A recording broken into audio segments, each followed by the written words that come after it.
right here. After a 4-game losing streak, what did you emphasize to your team coming into today, and did they accomplish what you wanted? Yeah, obviously I thought they played really hard. For the entire game, like we haven't had bad first halves in that 4-game losing streak. We've had bad second halves. We've had a couple really bad starts to the second half, and then obviously we haven't had great finishes the second half. But it hasn't been something. It's been a little like deceiving for us because you come into halftime and you don't you're not down 12, right? You're not down 9, you're up 12, you're up 1, you're down 2, whatever it might be in those 4 games. And then we just haven't got that start, and that's where we wanted to do a better job. I thought we took care of the basketball the whole night, but we just didn't embrace the physicality on the glass.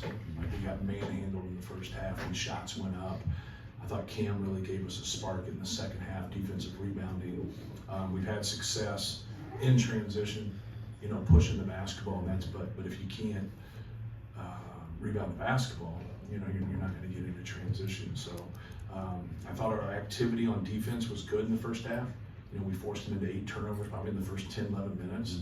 And then they settled into the game. It's like they settled into the game after that and did a better job taking it over. And then in the second half for us, we settled into it and did a better job rebounding. But it's not as bad as it seems. It's never as good as it seems. I thought our guys had, played hard and competed, and tough game, well coached. He's a really good coach. They're very physical, and they put you in binds and they make it difficult. So I thought this was a great win for us, and hopefully a confidence booster to get on a winning streak instead of a losing streak. The offensive rebounding in particular, I think they were up 9-0 at halftime. You guys win at 16-9, and he only had 6, but just the way you guys were converting off of those, right, seemed to just that was where the momentum built. Yeah, I thought we were just more active, and so getting some of those offensive rebounds were more chase down type rebounds, kind of like Braden Steele's, just being aware, coming on somebody's blind side when they don't see you, and it was huge because we'd have been in a much better position, obviously at halftime, if we could rebound, and it's just something that we have to keep working on. We have to be quick to the basketball. Sometimes it's positioning. We knew we were going to be up against it with switching. We were not going to let Daly and Billadell pop and just get open shots. So, but with that, there's a downside to it. You got to be physical. You got to knock them out of the post. You got to hold your low man, and you got to have discipline with it. A couple times we just, for whatever reason, we got behind them. Then you got to make them throw it over the top. Then your low man's got to be able to get that steal for you. But you also got to put pressure on the ball. So those 3 people have to stay connected. Keep pressure on the ball, knock out the post, and then play. But if they're going to skip it and go, then you got to get out of it and then be able to break their rhythm so they don't shoot, and everybody's got to sprint to help. But we knew if shots go up and we're in front of them, we're obviously not in great rebound position. That wasn't the backbone of everything, why we didn't get rebounds. I just thought they were quicker, whether it was Stefanovic or any other guys. I just thought they were quicker to the ball in the first half, and then obviously I thought we did a much better job in the second half. Can you just speak broadly to your team scrap in the final 10 minutes and what that says about their response to adversity? Yeah, it's what you're supposed to do. You're supposed to, get into tight games and right there and enjoy it. And embrace the toughness of a game. Embrace that and just, keep doing your job and keep playing. And the thing that's really held us back more than anything has been when we turn it over and then when we don't do our job defensively. And I'm not talking about containing the dribble or things of that nature that you're always trying to do. And when we do our job, we're way more successful. And any coach will tell you that because you disconnect what you're doing. And so it's not, it's not actually one play. It's more than one play that leads to it because, it's like missing something or missing class or doing something. After you miss it one time, boy, it's a lot easier to miss it again. Then it's a lot easier to miss it that third time. And then it just keeps growing, right? And then all of a sudden you got a lot of misses right there and you just get fired from your job.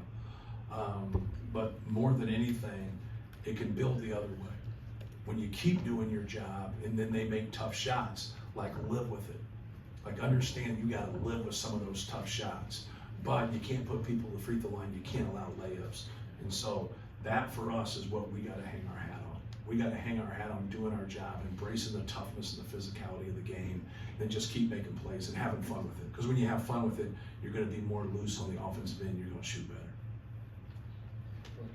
Matt, after the struggles you guys have had the last 2 weeks, just how important was it for your players to kind of come together and take the responsibility and get that ownership and the leadership responsibility? Yeah, it was huge. Just building confidence, like just feeling good about yourself. Like nobody likes to lose. We have competitive guys on our team. They've had a lot of success.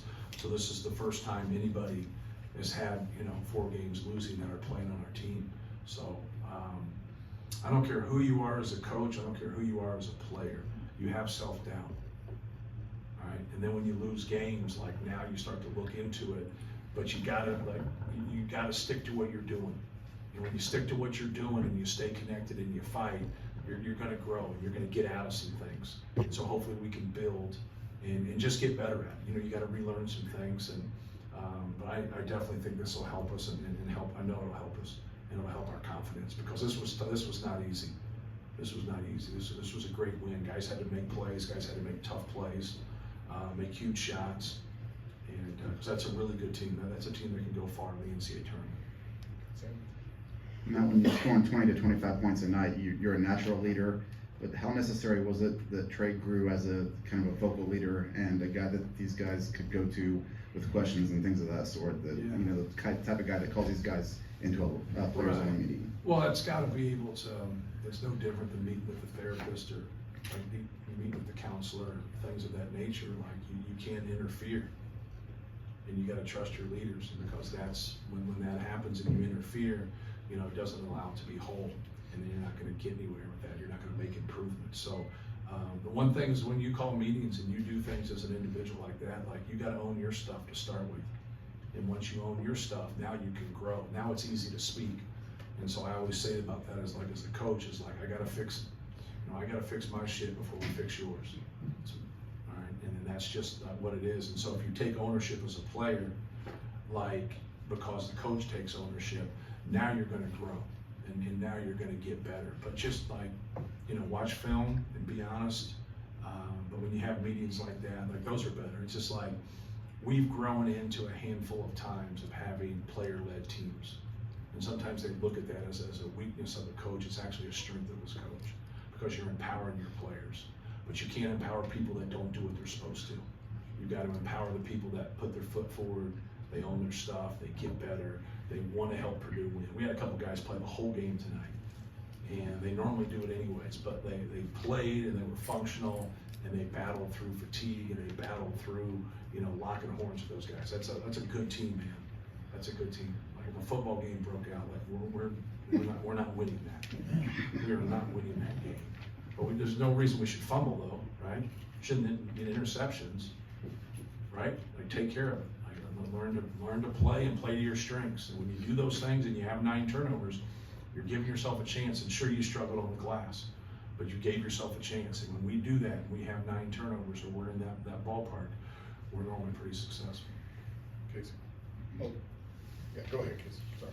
Matt, Braden sets the all-time assist record as a junior here. Just him, his career, what he's done for you guys through this point. Well, first of all, congratulations to Bruce Parkinson. Anytime you can be at a great basketball school like Purdue and hold an award that long, no different than Joe Barry Carroll last year and Rick Mount last year, when Zach Edey, broke those records. Make sure you give that just due to the people that came before you, right? And Bruce Parkinson was a great player here and was a very successful player. But to hold awards, honors or records or something, anything like that long is pretty cool, because records are made to be broken. But for someone to do it in their junior year, is pretty cool. But no, he's got a knack, man. He works hard. He's a good player. But he walked into this. A lot of times people want to give you credit. Like he walked in here passing. He's got a feel and he's got a read. Comes from a basketball family, so just happy for him. When you go through this and you're one of the leaders and you're one of the best players, you're one of the best players in the country, you take it personal. It's hard. It's people don't understand that. It's not the people that get the most shit are normally the best players. Like, look at the NBA. Like, you got all those guys that are great. All they want to do is compare each other. Like, who cares? Like, just win the game. They're all great.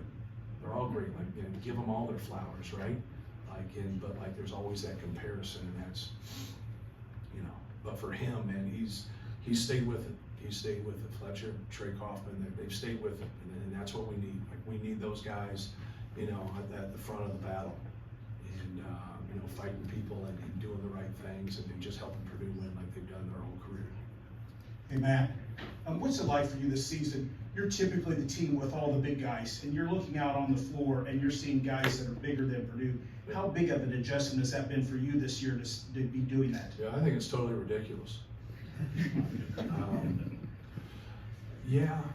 Obviously, you know the other scope of it, no different than like a prosecuting attorney and a defense attorney.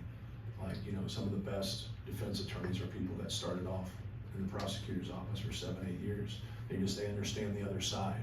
So like with Mara, when he came in, we spent a lot of time for Mara, both how to attack him and then how to defend him. I know it didn't look like it there at the end, but they're not going to beat us with twos at the end when you're up 12 points. We're just making sure they weren't going to get threes. We're going to play them one-on-one. And then if they wanted to get those and we shoot free throws, then so be it. But yeah, it's a little different. It's a little different. Our guy is really efficient in how he plays, but then he's not that as a defender or a rebounder. You know, I thought he did some really good things tonight defensively, but like it's hard for him when he's got to carry the load like that and play 40 minutes. But it's not. It seems to not bother him when he has the ball in scoring position. Like, you know, guys that can score are never fatigued when they have the ball in their hands, right? He's a fabulous player. Trey Kaufman has really helped him and has really improved himself and helped his cause. But going against like Mara is a little surreal, you know. But I prefer guys like that to be on our team. It felt like when TKR was in with first, you had TKR more of like a flat hedge or even just switching, and then when you had him in with Heidi, it's more of a deep drop. What's kind of the thought process behind having those two separate schemes based on personnel? It was what they were running. We messed it up a couple times. So we played out of, we have a name for it, it's not important. When they went to like their chin action where they cut through, which they don't do a lot of, when they did that, we just tried to hold that guy there. So when he came off the ball screen, we just dropped, and then we switched it up top. So when they went into their flat ball screen up top, we wanted to weak it and send it to their weak hand. And then when they were going to go Spain, you speaking my language? Okay. When they wanted to go Spain, right there, we just brought our guy up and switched it up top, and then we dropped our 5. But we wanted to make sure the 5 greeted the 5 diving, so he wasn't getting a deep post up a time. That's why you saw Bilodeau get that kind of a 10-foot right there. He can make that, and we wanted to have an early hand with him right there.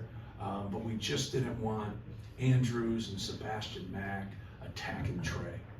We wanted to keep that out of there. They exited, they sent it the other side in the second half a couple times, so we had to stay right there, then drop out of it. You saw them snake it a couple times and get us. And that if they would have stayed the same side, we'd have been fine in our drop. But when they snaked it, we dropped back like we were going to go Spain, and now that created the space to be able to to be able to snake.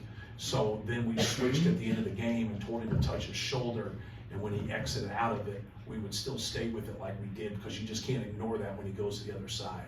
So when we weak it, we keep it to that side, okay? So now we come up into it that way. Well, he exits the other way. Now we told that other guy to hold in cover 2 to play that if he went and took it. So he took it and they went out of it. Our guy in cover 2, you got to come high in cover 2 and force him to throw it to the corner, because that's why you see all those wing to corner 1-mores.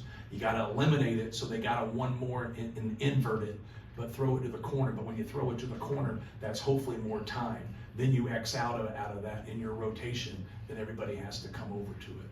So then once we got to that and we knew the exit, so we called off what we were doing, and then we played it flat, but we touched his shoulder to take the space so they wouldn't get that.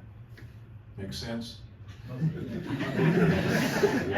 hope there's not a quiz at the end. Well, you guys come to the damn sport. I mean, He said he was speaking my language. Yeah. So, It's deep in the weeds. yeah, but it goes into it because each guy is different. So like, if you don't have somebody that has a 5 that can swallow up the ball, they see more. And so like people just think like, you'll see people that tweet things or talk things basketball, and it's personnel, right? Like if Derrick Rose has the ball, it's different than a normal college player having the ball. Like understand that. Like understand like people that can roll and get flip up dunks, they're different than people that can't roll and get flip up dunks. People that like are gigantic like Mara, like you gotta understand they're different.